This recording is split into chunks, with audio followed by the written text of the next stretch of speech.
नमस्कार, मी कृष्णा गायकवाड. तुम्ही पाहता सत्य लोकशब्द न्यूज लाईव्ह. आज लोकस्वराज्य आंदोलन संघटनेच्या वतीने वज्रमुठ महाआंदोलन मुंबई येथे नांदेडमधून लोकस्वराज्य आंदोलन संघटनेचे कार्यकर्ते जात असताना आपल्यासोबत नांदेड जिल्ह्याचे जिल्हा अध्यक्ष नागोराव कुडके साहेब आहेत. साहेब, तुम्ही आता कुठे चाललेले आहात? सर्वांना क्रांतिकारी जय लवजी जय भीम. आज आम्ही असंख्य कार्यकर्त्यासह उद्या होणाऱ्या मुंबईतील आझाद मैदानावर लोकस्वराज्य आंदोलन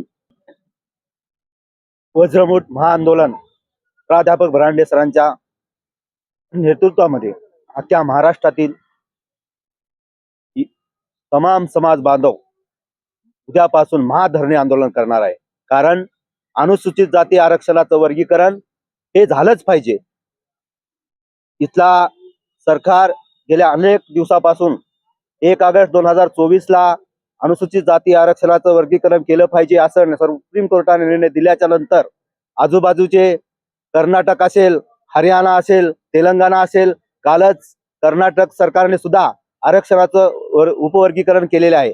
परंतु इथले सरकार वर्गीकरणास समित्यावर समित्या नेमत आहे आणि इथं दिशाभूल करण्याचा प्रयत्न करत आहे. त्यासाठी आम्ही सरकारच्या छात्रावर बसून उद्यापासून आम्ही वज्रमुठ महाआंदोलन करणार आहे. जोपर्यंत इथला सरकार अनुसूचित जाती आरक्षणाचं वर्गीकरण करणार नाही, असंख्य कार्यकर्त्याचे उद्या होणार आहे आणि एकाला एक जोडत दिवसेंदिवस जोपर्यंत सरकार वेळ करेल, आम्ही हजारोच्या संख्येने येऊन मुंबई इथे येऊन देवेंद्र फडणवीसच्या छातीवर बसून आरक्षणाचं वर्गीकरण उपवर्गीकरण घेतल्याशिवाय राहणार नाही.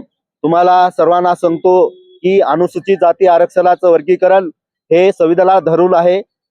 त्यामुळे बाबासाहेबांनीच सांगितलेले आहे, वंचित घटकाला ज्या समाजातील प्रत्येक शोषित पीडित समाजाला शेवटच्या घटकापर्यंत न्याय मिळाला पाहिजे. त्या अनुषंगानेच अनुसूचित जाती आरक्षणाचं वर्गीकरण हे होत आहे. आणि येथील काही लोक मुद्दामहून दिशाभूल करण्याचा प्रयत्न करत आहेत आणि समाजामध्ये तेढ निर्माण करण्याचा प्रयत्न करत आहेत. परंतु ते तसं काही होणार नाही.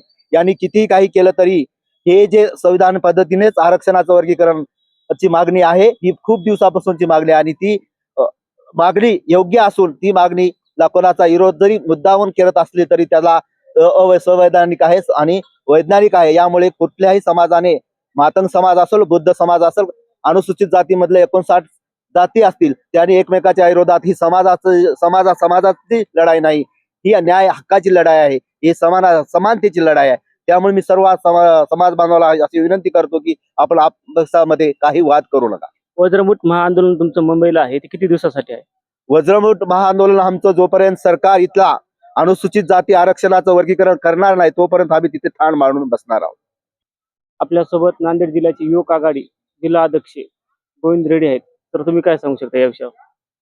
भारतीय घटनेचे शिल्पकार परमपूज्य डॉक्टर बाबासाहेब आंबेडकर यांच्या विचाराला अनुसरून लोकस्वराज्य आंदोलन महाराष्ट्र प्राध्यापक रामचंद्र भरांडे सर यांनी एक अजेंडा घेतलेला आहे की डॉक्टर बाबासाहेब आंबेडकर यांचं एक पहिल्यापासूनच घटनेमध्ये असं होतं की तळागाळातील लोकांना न्याय देण्यासाठी या आरक्षण वर्गीकरणाचा उपयोग झाला पाहिजे. म्हणून 59 जातीतील लोकांना अन्याय झाला नाही पाहिजे आणि आरक्षणाचं उपवर्गीकरण झालं पाहिजे.